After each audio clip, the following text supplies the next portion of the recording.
এবং আমরা আশা করছিলাম যে তার এই সফর সফল হবে। কতটুকু সফল হলো, কতটুকু ব্যর্থ হলো, আমরা একটু আলোচনা করতে চাই। এই গত 3 দিনে যা কিছু হয়েছে এই বিষয়ে আলোচনার জন্য আমাদের সঙ্গে এই মুহূর্তে যুক্ত রয়েছেন সিনিয়র সাংবাদিক এম এ আজিজ।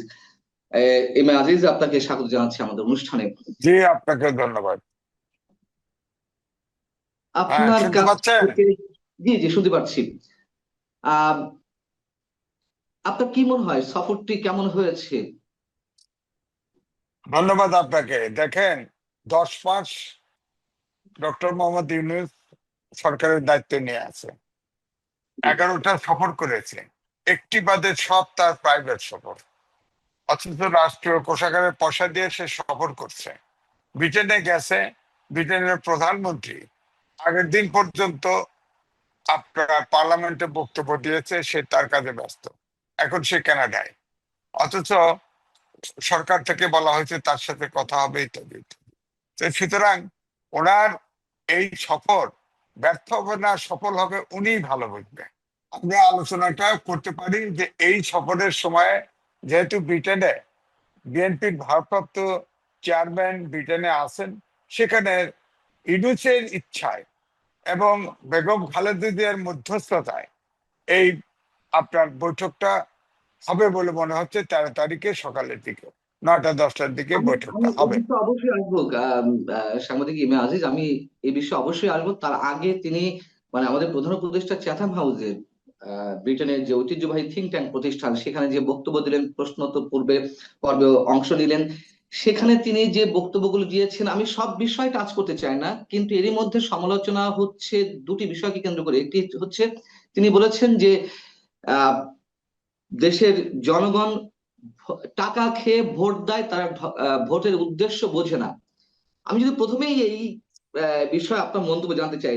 আমরা জানি যে কিছু অংশ মানুষ, একটা শ্রেণীর মানুষ টাকা খেয়ে ভোট দেন। সেটি সব কত ভাগ? 5 ভাগ, 10 ভাগ, তার তো বেশি নয়।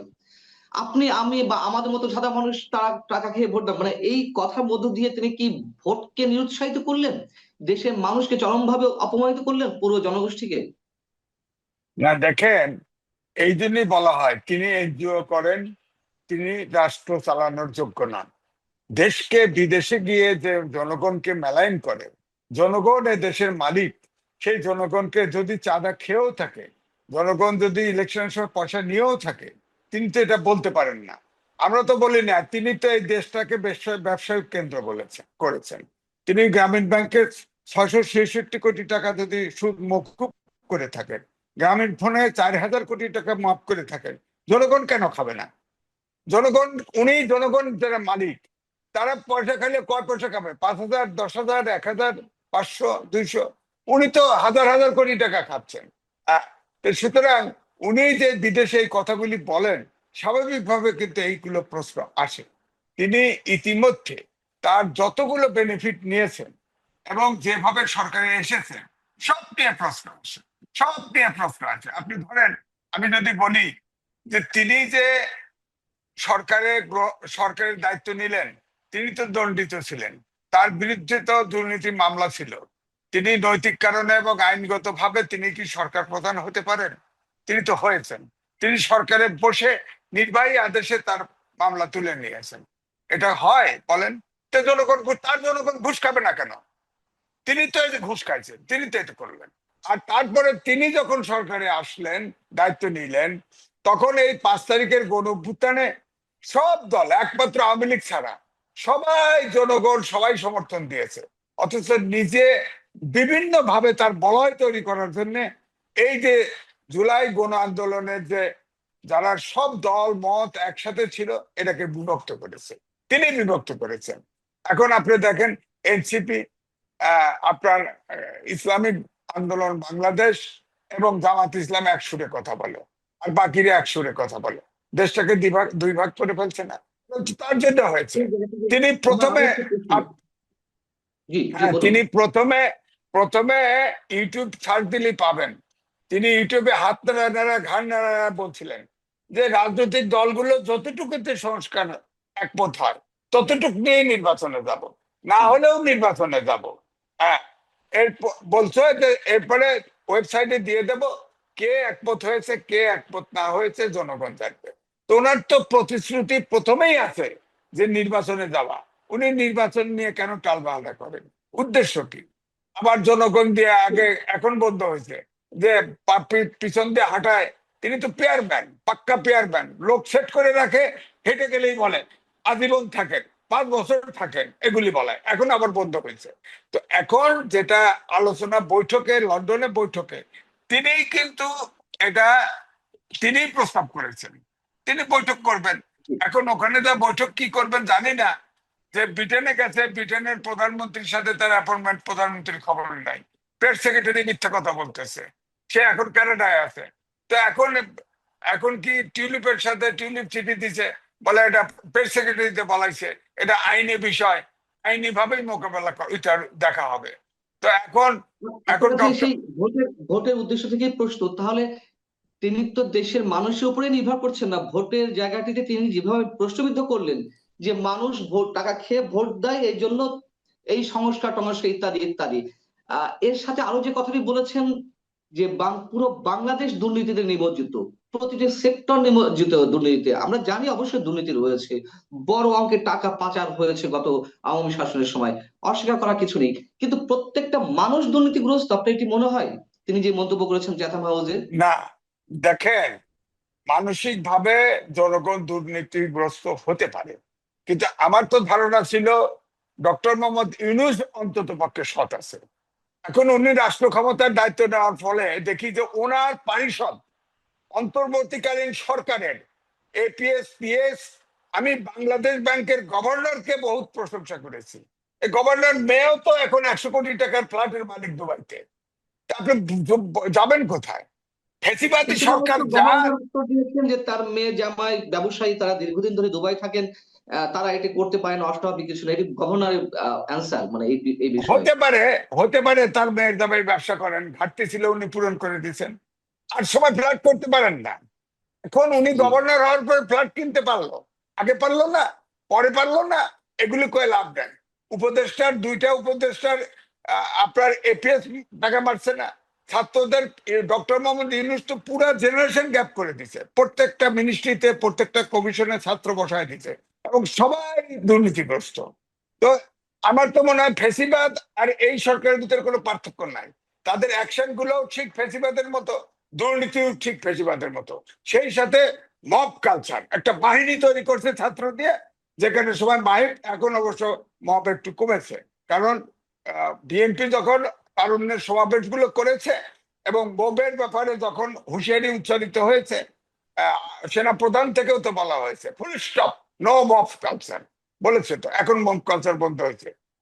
সুতরাং আমি বলবো যে এই পরিস্থিতি তৈরি করার জন্য ডক্টর মোহাম্মদ ইউনূস এককভাবে দায়ী, এককভাবে দায়ী, আহ, এবং তিনি এইটাকে ভীত। লন্ডন লন্ডন সফরটাকে বলা হচ্ছিল সরকারি সফর। আমাদের জি না, ভারপ্রাপ্ত পররাষ্ট্র উপদেষ্টা বলছিলেন যে যদি সরকারি সফর হয়েই থাকে, তাহলে সে দেশের সরকার প্রধান বা রাষ্ট্রপ্রধানের সঙ্গে বৈঠক করা বিষয়গুলো কেন পূর্ব নির্ধারিত ছিল না?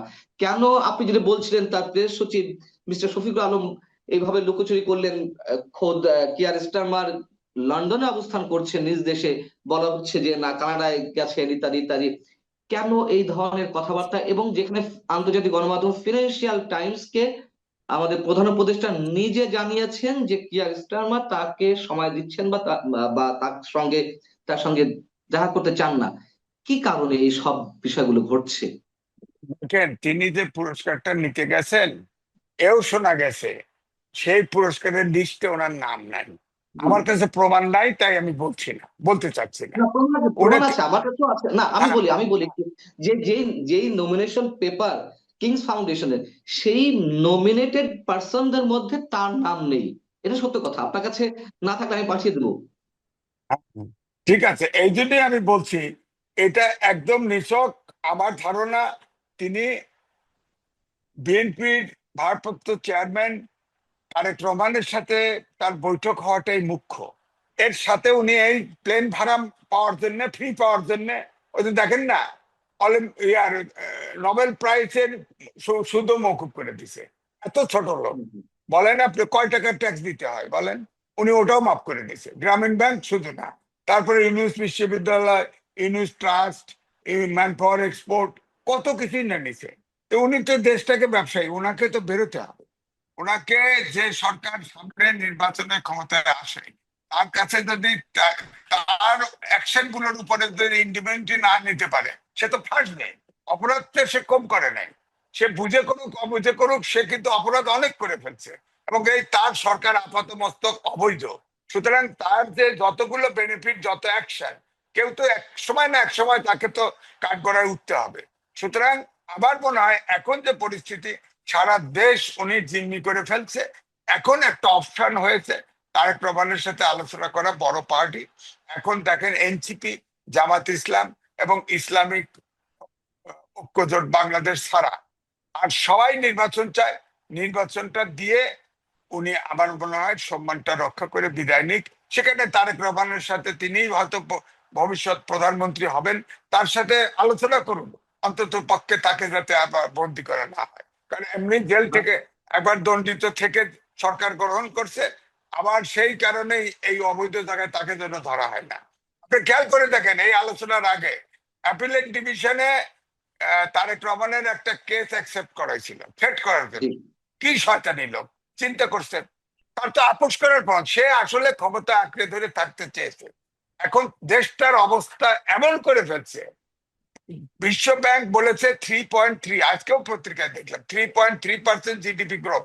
বাংলাদেশের ইতিহাসে নেন, বাংলাদেশের 6.5 থেকে 7 থাকে, এবং 26 সালে আবার উন্নয়নশীল দেশে যাচ্ছে। জিএসপি সুবিধা পাবেন না, লোনের ইন্টারেস্ট বেশি হবে, এবং কোনো ব্যবসা নাই, বিনিয়োগ নাই। এই দেশটা 26 সালে আপনি দেখবেন দুর্ভিক্ষে যাবে, এবং যে সরকারি ইলেকশন করুক না কেন, তার এই দেশ চালানো কঠিন হবে। তিনি এই রিস্ক নিয়েও সরকার ছাড়তে চায় না, সরকার ছাড়তে চাচ্ছেন। ওনার গদিন লোভ এত, যেমন বাংলা গ্রামীণ ফোনের আপনি দেখেন না, আইন ছিল 60 বছরে রিটায়ার করবে, উনি ওটা কোনোভাবেই ছাড়তে রাজি না। তিনি আসলে পলিটিক্সের পাওয়া বোঝে না, লোভে পড়ে তিনি তার জেল থেকে বাঁচার জন্য এবং দেশ থেকে কিছু লুটপাট করার জন্য তিনি সরকার ফর্ম করছে, তিনি দেশ পলিটিক্সের প চালানোর জন্য করেন না। না বুঝলে, পলিটিক্সের না বুঝলে এতগুলো রাজনৈতিক দল, এত বিশাল জনগোষ্ঠীকে কিভাবে তিনি আহ এইভাবে আহ যে কোনো প্রক্রিয়ায় এখনো পর্যন্ত তিনি ক্ষমতা ধরে রেখেছেন, পুরো না, মানুষ জনগোষ্ঠীকে ইয়ে বুঝিয়ে। আমি আমি বলি যে আমাদের দেশে বলা হয় ফাটাবাসের চিপায়, খারাপটা বললাম না।